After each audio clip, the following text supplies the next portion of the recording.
Magandang araw pong muli sa ating mga kababayan, lalong-lalo na po ang aking mga kababayang Marinduqueño, wherever you are, sa loob at labas ng bansa, sa loob at labas ng Marinduque, magandang araw po. Ito pong muli ang inyong Vice-Gobernador dito sa lalawigan ng Marinduque, Lynn Angeles, at magbibigay sa inyo ng update ng kwento tungkol sa nangyari na ika-41st regular session ng Sangguniang Panlalawigan ng Marinduque na naganap po ngayong araw na ito. Medyo mahaba po ang aming session ngayon. Marami pong mga ordinansa at resolusyon ang naaprubahan at naging mahaba rin po ang talakayan sapagkat napakaraming mga importante na mga subject matters ang na-discuss ngayong araw na ito. Pero unahin ko na po sa inyo para sa kabatiran ng mga kababayan natin, lalo na mula sa bayan ng Gasan at sa bayan ng Mugpog, meron hong mga municipal ordinances na idineklara na ng Sangguniang Panlalawigan to be valid and within the authority of the respective sangguniang bayan and LGUs to enact. Unahin ko na po, ito pong ordinansa ng bayan ng Gasan na nag-provide ng comprehensive land use plan for 2022 and 2036 ay idineklara na ho na approve ng Sangguniang Panlalawigan. Gayon din ho, yun hong ordinansa bilang 281 series of 2023 ng Municipality of Mugpog na ang titulo ay Ordinance Eliminating the Practice of Fish Trading Among Fishermen, Trade Middlemen, and Market Fish Vendors called Padawas System ay idineklara na ho ng Sangguniang Panlalawigan to be valid and within the authority of the LGU of Mugpog to enact. So, bawal na po ang Padawas system dyan po sa bayan ng Mugpog. Isa pa hong ordinansa mula naman sa bayan ng Gasan na may titulong Ordinance Enacting the Enhanced Gender and Development Code of the Municipality of Gasan and mandating the implementation of a comprehensive and sustainable GAD program. Yan po ay idineklara na rin ng Sangguniang Panlalawigan na pwede hong ipatupad sapagkat nasa authority ng Sangguniang Bayan ng Gasan at ng munisipalidad ng Gasan to enact. Meron din hong resolution pang isa ang Bayan ng Gasan, yung Municipal Ordinance number 200 series of 2023 na may titulo naman na Ordinance requiring certain establishments, learning institutions, and other offices found within the territorial jurisdiction of the Municipality of Gasan to install a closed-circuit television system in their premises and prescribing penalties for violations thereof and for other purposes. Yan ho ay inaprubahan na ho ng Sangguniang Panlalawigan to be declared valid and within the authority of the Municipality of Gasan to enact. So, yun ho ang mga ordinansa ng bayan ng Gasan at Mugpog na okay na sa Sangguniang Panlalawigan. At ngayon din hong session namin na ito ay importanteng mga memorandum of agreements ang pinapasok ng pamahalaang panlalawigan sa ilang ahensya ng pamahalaan. At ang isa na nga po ay ang memorandum of agreement with the DOH, CHD, Mimaropa, tungkol naman po ito sa pag-iimplementa ng espesyalista para sa bayan program sa lalawigan ng Marinduque. Ano po itong programang ito? Ito po yung programa ng Department of Health kung saan sa ngayon ho, because of this MOA, ay meron hong 2 slots ng medical specialist na maa-assign ho sa provincial hospital natin, sa ating hospitals dito sa lalawigan ng Marinduque at i-care off naman ho. May counterpart responsibility naman ho ang provincial government. Mahalagang-mahalaga po ito sapagkat nalalaman naman po natin na bagamat gusto natin na maging level 2 hospital na agad-agad ang ating hospital, ang challenge ho na malaki ay ang kakulangan ng mga doktor. So, dahil ho dito sa Memorandum of Agreement na ito, meron hong 2 medical specialist mula sa facilitation ng Department of Health ang maa-assign dito sa ating lalawigan, and they will be in contract with the provincial government for 2 years. So, binigyan na ho natin ng authority ang ating gobernador to enter into that Memorandum of Agreement and sign a contract or that MOA with the Department of Health para po ma-avail natin ang 2 slots ng medical specialist na ito. Ang isa pa hong importanteng Memorandum of Agreement sa ngayon ho ay binigyan na namin ng authority ang governor para mapirmahan at ma-enter into on behalf of the provincial government ay ito naman hong MOA with PhilMec. Ano ho ang PhilMec? Ang PhilMec ho ay ang Philippine Center of Post-Harvest Development and Mechanization na nire-representa ho ni Director Dionisio Alvindia. Sa pamamagitan ho ng Memorandum of Agreement na ito, magkakaroon ho ng programa na a shared processing facility na ilalagay dito sa lalawigan ng Marinduque. Mag-i-implement po dito ng project na ang title ay Integrated Coconut Processing Center, White Copra, and RBDO. So, meron hong processing facility na isi-set up dito sa lalawigan sa tulong ho ng PhilMec at ito ho ay harinawa ay makatulong sa ating mga maglulukad. Kung paano ho ito aandar, kung paano ito ma-operationalize, abangan ho ninyo sa mga susunod kong reporting. Pero sa ngayon ho, yun nga po, merong MOA na pinapasok ko ang provincial government towards this direction. Ito po ay bahagi po ng implementasyon ng Republic Act that provides, yun yung tinatawag na Industry Fund Act, kung saan ay ang layunin ay magkaroon ng consolidation ng mga benefits and support para sa ating mga nasa industriya ng pagkokopra at sa industriya ng mga magniniyog. Ano ho?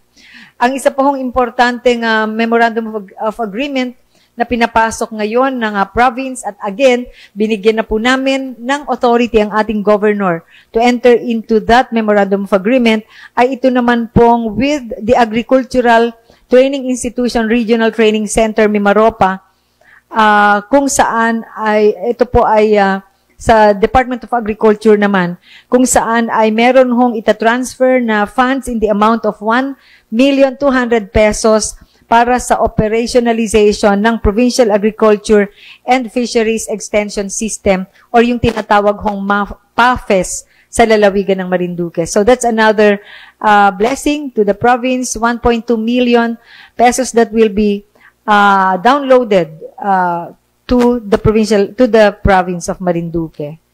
So yun ho ang mga ilan sa importanteng Memorandum of Agreement na pinapasok ng lalawigan sa ngayon.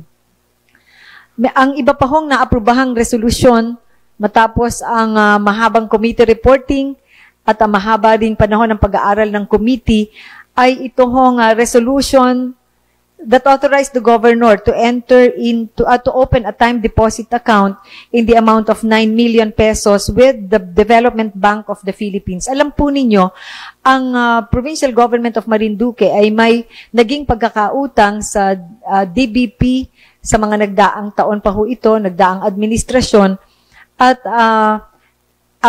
nirenegotiate ho ng kasalukuyang administrasyon ang pagbabayad ng pagkakautang na ito to make it more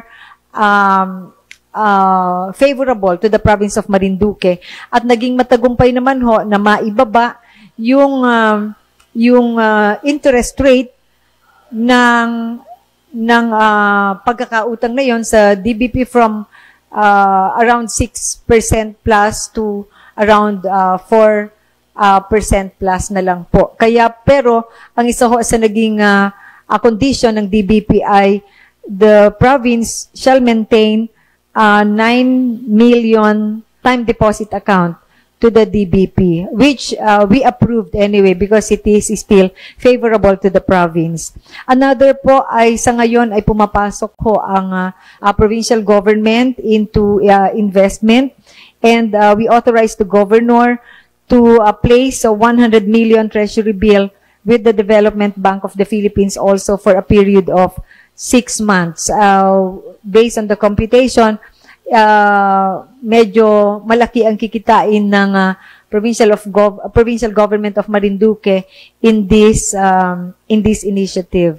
So alam po ninyo ang malaking suliranin ng lahat ng LGUs, kasama na po ang lalawigan ng Marinduque, ay ang dami-daming mga programang dapat i-implement, ang dami-daming mga pangangailangan ng taong dapat i-satisfy pero limited po ang resources. Kaya po, we are really working hard sa panguna ng ating Governor, Presby Velasco, sa pag-iisip kung papaano pa ho lubos na madadagdagan ang internal sources of income ng Provincial Government of Marinduque. So, hindi na lang po basta gastos na lang ng gastos ang Provincial Government of Marinduque. Pinag-iisipan ho kung papaano rin ho kikita ang lalawigan ng Marinduque. Ito ho ay in the pursuit of itong tinatawag rin nating entrepreneurial governance, which is also matagal ng trend para to ensure sustainability in the many initiatives that the LGUs like the province of Marinduque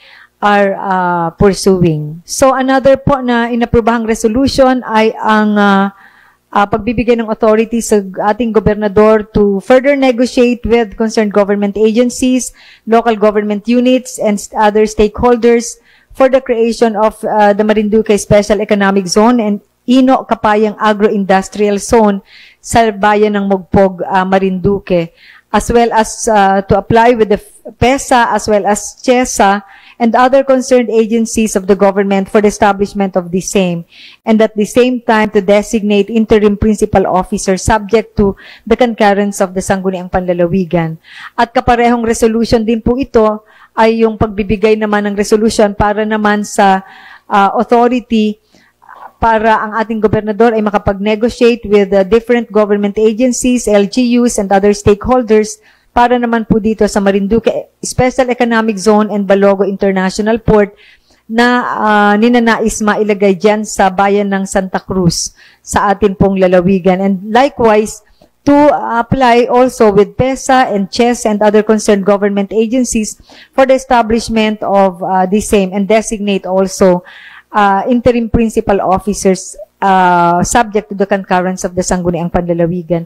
Alam po ninyo, laging sinasabi natin ang direksyon na pag-create or pag-establish ng economic zone sa lalawigan ng Marinduque bilang tugon sa mga pangangailangan ng ating mga kababayan lalo na sa ekonomiya at sa trabaho. At ito na nga po ay ilan sa mga steps na kailangang gawin ng pamahalaang panlalawigan para mai-pursue ang layunin na ito. Hopefully, ito po ay maisagawa ng maayos sa lalong madaling panahon nang sa gayon ay maramdaman ng ating mga kababayan ang positive impact nito sa mga darating na panahon. At another po ay ang pag-appropriate namin ng 11,887,550 pesos para sa acquisition ng road right-of-way para sa Maniwaya Circumferential Road Project, subject to condition, of course, with regard to the disposition on the ownership of the project that will benefit from this road right-of-way. So, medyo ito po ay, we just want to make sure na kung ito po ay maiibigay sa provincial government, ang ownership ay we have our counterpart. And also, nagpasa po kami ng isang resolution wherein we congratulated the winners na mga atleta natin mula sa lalawigan ng Marinduque na nag-compete dyan po sa Mimaropa Raan na ginanap sa bayan ng Romblon. At marami-rami ho ang nakuhang gold and silver medals ng ating mga manlalaro. Very inspiring. And we adopted a resolution congratulating them. And at the same time, ay pinag-aaralan ho ang implementation ng provincial ordinance that will give them some monetary reward para sa kanilang very inspiring na performance sa Mimaropa Raa. So far, yun po ang ilan lang sa mga naging medyo highlights ng ating session kanina.